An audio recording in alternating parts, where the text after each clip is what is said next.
আসসালামু আলাইকুম ওয়া রাহমাতুল্লাহ।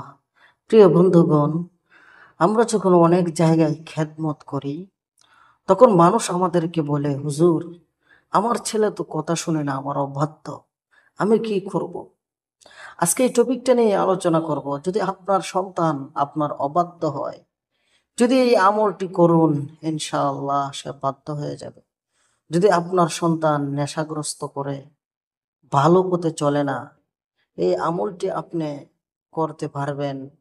যদি আপনার সন্তান আপনার সাথে বেয়াদবি করে, যদি আপনি এই আমলটি করেন, ইনশাআল্লাহ আপনার ছেলে আদবওয়ালা হয়ে যাবে।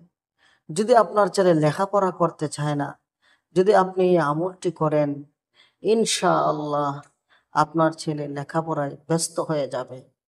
তো চলুন আমলটি কিভাবে করবেন সেটা বলি।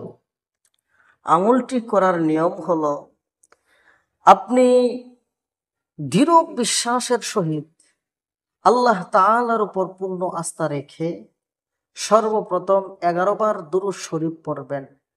সেটা যে কোনো দুরূদ শরীফ, চাই সবচেয়ে ছোট্ট দুরূদ শরীফ সাল্লাল্লাহু আলাইহি ওয়াসাল্লাম, এটাও যদি পড়েন তাহলে হবে। অথবা আপনি যদি দুরূদ ইব্রাহিম পড়েন তাহলে দুরূদ ইব্রাহিম পড়বেন। 11 বার দুরূদ শরীফ পড়ার পরে 1 বোতল পানি নিয়ে আপনি 3 বার ফু দিবেন। তারপর আবার 11 বার সূরাতুল ইখলাস তেলাওয়াত করবেন। তেলাওয়াত করে বোতলের পানির মধ্যে ফু দিবেন। সূরাতুল ইখলাস কোন সূরা? আমি আপনাদেরকে শোনাচ্ছি। বিসমিল্লাহির রহমানির রহিম। কুল হুয়াল্লাহু আহাদ, আল্লাহুস সামাদ, লাম ইয়ালিদ ওয়া লাম ইউলাদ ওয়া লাম ইয়াকুল লাহু কুফুয়ান আহাদ। এই সূরাটি আপনি 11 বার পাঠ করে পানির মধ্যে 3 বার ফু দিবেন। তারপরে 11 বার আয়াতুল কুরসি পড়বেন। আয়াতুল কুরসি পড়ে 11 বার 3 বার পানির মধ্যে ফু দিবেন। আয়াতুল কুরসি কোনটি? আল্লাহু লা ইলাহা ইল্লা হুয়াল হাইয়ুল কাইয়্যুম, লা তাখুযুহু সিনাতুন ওয়া লা নাওম, লাহু মা ফিস সামাওয়াতি ওয়া মা ফিল আরদ, মান যাল্লাযী ইয়াশফা'ু ইনদাহু ইল্লা বিইذনিহি, ইয়া'লামু মা বাইনা আইদিহিম ওয়া মা খালফাহুম, ওয়া লা ইউহীতুনা বিশাইইন মিন ইলমিহি ইল্লা বিমা শাআ, ওয়াসি'a কুরসিয়্যুহুস সামাওয়াতি ওয়াল আরদ, ওয়া লা ইয়াউদুহু হিফযুহুমা ওয়া হুয়াল আলিয়্যুল আযীম।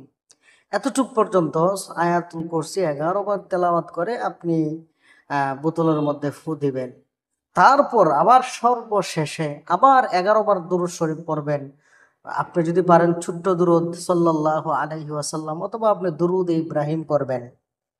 পরে পানিতে ফু দিয়ে আপনার সন্তানকে এইভাবে কয়েকদিন খাওয়াবেন, দেখবেন ইনশাআল্লাহ আপনার সন্তান আপনার বাধ্য হয়ে যাবে। তো আসেন আবার বলে আমলগুলো। সর্বপ্রথম আপনি 11 বার দুরূদ শরীফ পরে পানিতে ফু দিবেন।